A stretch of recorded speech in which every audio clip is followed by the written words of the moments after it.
You are now tuned into the sounds of Big Nate Sports Talk. It's on all the time, anytime.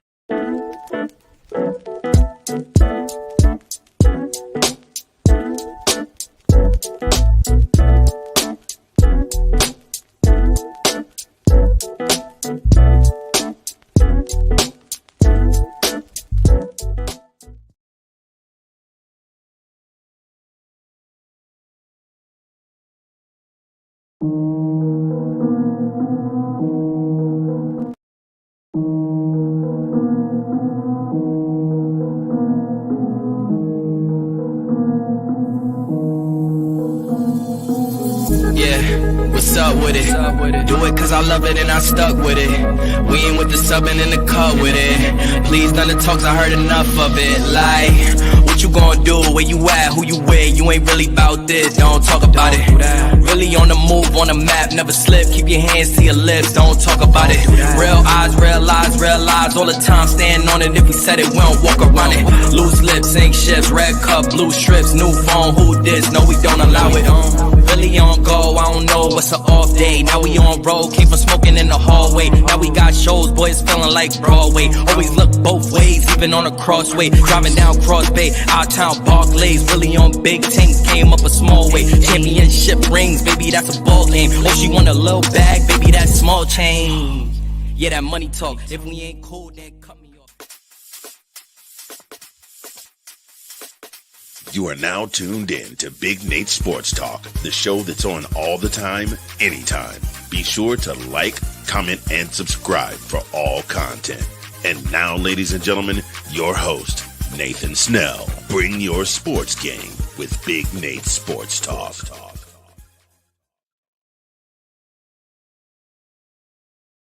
Thank you, Mr. Anthony Handy, for that lovely introduction. Good evening, ladies and gentlemen. It is your host, Nathan Snell of Big Nate Sports Talk Podcast. This is episode 14, episode 16.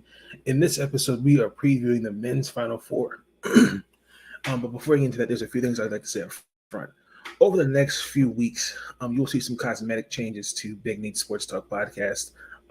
So nothing to worry about. We're still going to continue with the recording, but behind the scenes, we are working on some cosmetic things. I'd like to take this opportunity to thank Will Kramer for coming on earlier today and taking some time recording, talking Maryland men's basketball. That episode, along with this, will go up. Also, to this game tonight, these games tonight, Virginia Tech, LSU, and South Carolina and Iowa. I'm getting ready for that just a little bit. But the Maryland women's basketball, that's as soon as this video is finished recording, we're going to record that too. Whatever happens in both those games, Virginia Tech, LSU, we'll recap those as well. So be tuned in for that. Let's get into it. We down to the Final Four and the title. There are no number one seeds in the Final Four for the men's. My bracket was completely destroyed about 2 weeks ago.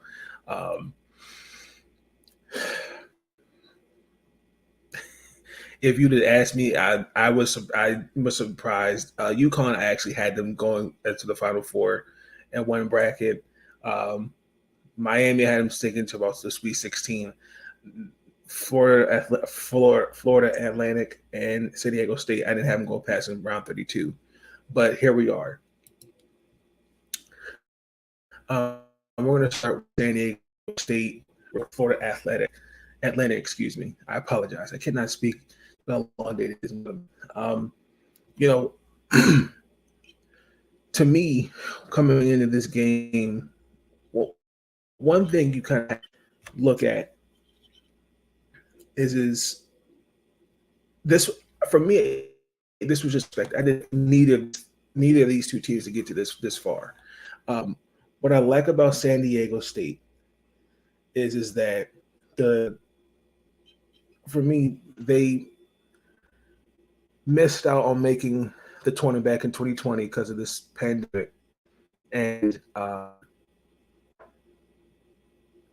think it's close to the season was canceled. This is their first Final Four appearance. They haven't won a national title. They and they defeated Alabama in the Sweet 16, and then Creighton, and then to get here. Coach Dutch, this is his first final appearance as a head coach. I think they go back. He goes back to Michigan. Made a couple, but he's with the Fab Five, but they made Final Four appearances. Dame Trammell is the argument. I mean, had 21 points to take down number one ranked Alabama in that game, and had the game-winning free throw against Creighton. Just for the record, that call, I did not like it at all. I definitely think defensively they can. I think they are a strong defensive team. They're not at all. I think on rebounds, being effective on the glass, and they like to really switch up the depth. They like to keep a lot of fresh legs out there. And then to me is their 3-point defense. They hold 3 teams to 3-point shooting, I think below 20%, if I saw that stat correctly. That is something that has been effective, especially against a team like Florida Athletic, where they've this is their first Final Four appearance as well. They beat Kansas State to get here. And when you look at them, you got a guy like Jardel Davis, to me, who I think that offense is balanced. He's their leading scorer with about 14 going into the tournament, about 14 points a game. They're athletic, they're deep, and on the offense side of the ball, they can make a lot of things shake. To keep their defenses off balance. They have, to me, guys that can handle the ball and initiate the offense. When you look at FAU, they're not the strongest three-pointing team. I think that's going to be the key for me is, okay, you have a team like San Diego State who holds you just under 20% to threes. How do you make that adjustment if you're FAU? And for me, it's all about dictating the pace. You come out aggressive and you punch them in the mouth. Now, if you pay attention, this whole tournament, they have 9 players who are playing about at least, I think it's 15 minutes per game. And I think that's been key. I think they have the depth and the ability to put fresh legs out there. And particularly as well as if a guy goes out of foul trouble or there's injuries or they got guys that can do that. And for me, when I look at this game, what's going to be key for me is the depth. Can you, for 40 minutes on both sides of your San Diego State, keep a team that's long, athletic, and can dictate on offense? I think it's going to come out to what San Diego it's going to come down to San Diego making the right thing, making the right decisions. It's going to come down to good shooting and rebounding the ball. Like, you can't, if you're Florida, if you're FAU, you can't beat them if you can't bang on the glass and out rebound them. So it's going to be key for me to watch the battle. I just think FAU doesn't have. I mean, they're athletic. They have some guys they have some size, but they're not as strong. They're not as they're not like the guy they have on for San Diego State, who's 7'1", if I remember correctly. And I'm curious to see how, with the size, that's going to bother San Diego State. And for me, I just think San Diego State's a better experienced team. And they've got upperclassmen, some seniors. FAU's got a lot of freshmen, couple freshmen, sophomores, and a couple juniors and seniors, if I'm not mistaken correctly, got the roster. So for me, like, I think San Diego State's going to win this game just based on experience. I think they've got the tools to beat FAU.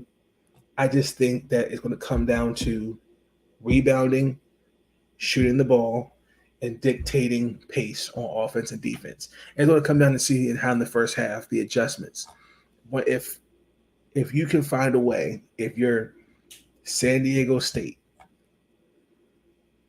to take advantage of the glass, same thing with FAU, like also as well, you have depth. So when we watching to see how guys are switching and fresh legs going to be used out there. I think they've got the energy and they've got they're very athletic to keep the Aztecs very, very busy. So I'm going to say I'm going to say San Diego State, excuse me, will advance to the national championship 74. I'm going to give it 69. Guaranteed.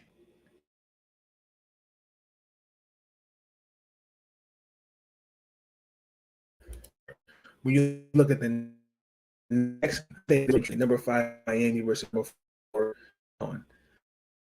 This is, I think, a good matchup. I think this will be actually the first national Miami. This will be the first national championship appearance, of course. I still think that to get through Drake, Indiana, you beat Houston, and then took the number 2 seed Texas, beat them by 7. That's really, really good. Miami is a very versatile basketball team, and to me, they can just score. They can just flat out score the ball. I believe that number 5. Let me say saying that correctly on offense. They scored 80 points practically since all 4 pounds, except against the first matchup against Drake, where they scored 63. But Indiana, Houston, Texas, they had 80 or more points. Now, I definitely think, for me, even though they show that they can outscore opponents, especially in the second half, it shows. I really think the adjustment that they made, but it can be also a defensive liability at times. To me, I think what makes up for kind of their flaws is, I think, toughness and effort. That's something that I think has gotten them to this point. When I look at where they were in the top one, like 109, 110 on defense, and to me, you look at the other 3, they were like in the top 30. For me, with UConn, is they can move the teams that move the ball well are going to beat teams like Miami. And you look at UConn, they don't have as well. I think the first half, to me, always determines the outcome. You looked at the first game against Drake, they outscored them by 12, if I remember. Indiana was by 11. Texas, it was by 15. Houston was by 8, because it was in the second half. They overcome these. I don't want to say they make the adjustments in the second half by doing what? Getting key stops and also making big shots. And when you look at UConn, again, Dan Hurley, this is his first appearance since. No, this is actually his first one. I believe he's gotten. Let's see. He led the Rhode Island to the Big Dance twice. I think it's with UConn 2021 and 2021. Yes. Y'all know that's a good program out there. They beat Iona in the first round. That was a good game. St. Mary's, Arkansas, and to beat number 3 Gonzaga to get here. Adama Sanogo is arguably their best player. You could say Jordan Hawkins, but you could really say both of them are the number 1, number 2 scorers on this team. I think that UConn is just a well-balanced team. I think they have elite playmaking on the perimeter. I think when you're one of the best, this is one of the rebounding teams this season, to me, in my personal opinion. And their ball movement, especially in the half court, they make the easy plays. They have size and they have length. I really think that physicality is going to bother Miami at times. And especially on the perimeter and getting inside the paint. And Miami is a team that can shoot threes. So I'm looking to see how Miami is going to adjust to that, especially where you have Snuggle, who is kind of like your rim protector. Like the only way you can really, I don't really see any issue with UConn. I just think that for me is I think at times they're too aggressive and there's not a traditional point guard. But I really think Coach Hurley, he's made the adjustments where I don't really think that's a weakness. If you think about it, I think the true traditional point guard, I don't think it's truly there. I think as long as they all have the playmaking abilities. Yes, they were kind of limited in transition opportunities, but like I said, he makes up for it. And I definitely think the offense will go through, to me, in my personal opinion, the number 3 option is Andre Jackson, who's had now 31 assists so far in these first 4 games of the tournament. So I just think for me, the keys for Miami are simple. This is that's going to beat you with physicality and then going to off the 3 line. They have to find a play with confidence. It's got to be efficient. And they're also going to make the adjustments. I think it's going to come down to, I just don't think you can beat UConn shooting threes. I think it's going to be kind of a little everything.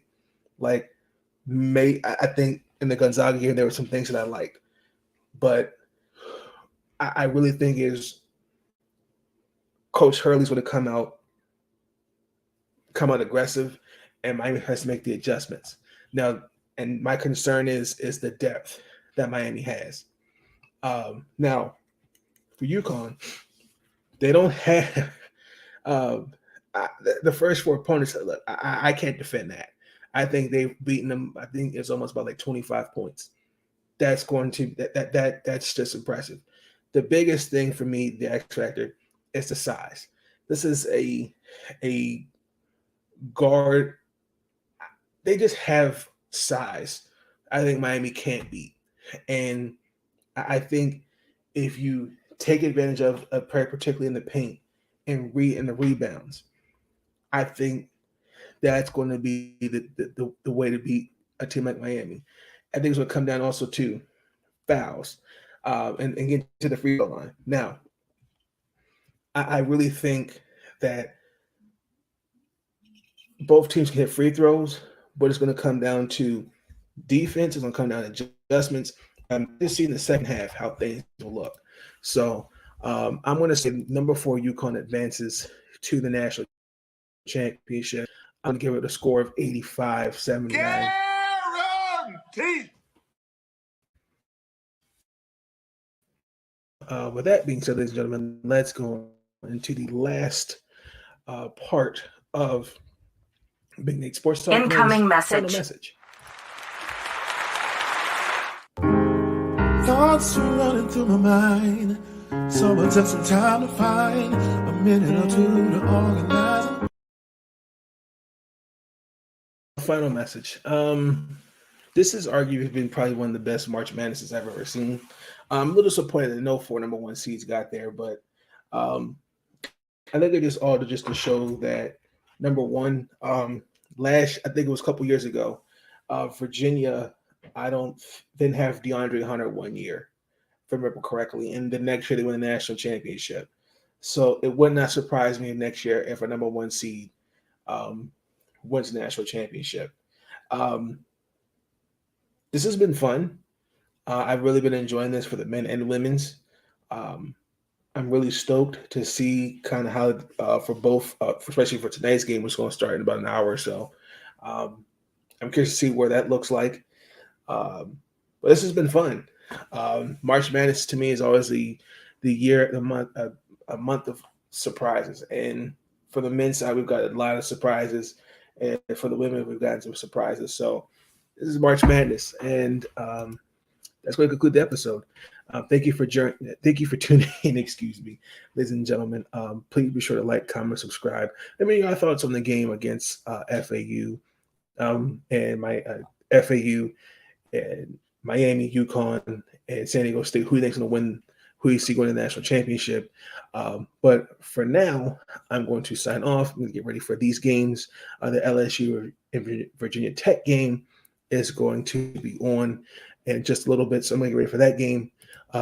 This episode will go up tomorrow, but please like, comment, and subscribe. I will catch you guys on the flips. Y'all have a good night. Peace now.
Thank you for tuning in to Big Nate Sports Talk. If you enjoyed that episode and you want to see more content, be sure to like, comment, and subscribe. Bring your sports game on Big Nate Sports Talk. It's on all the time, anytime.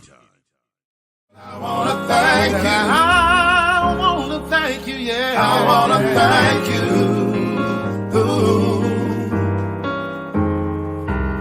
For all the times you put up with me. Thank you. And you helped me retain my sanity. Thank you. I wanna thank you. And I wanna thank you. All I wanna do is say thank you for everything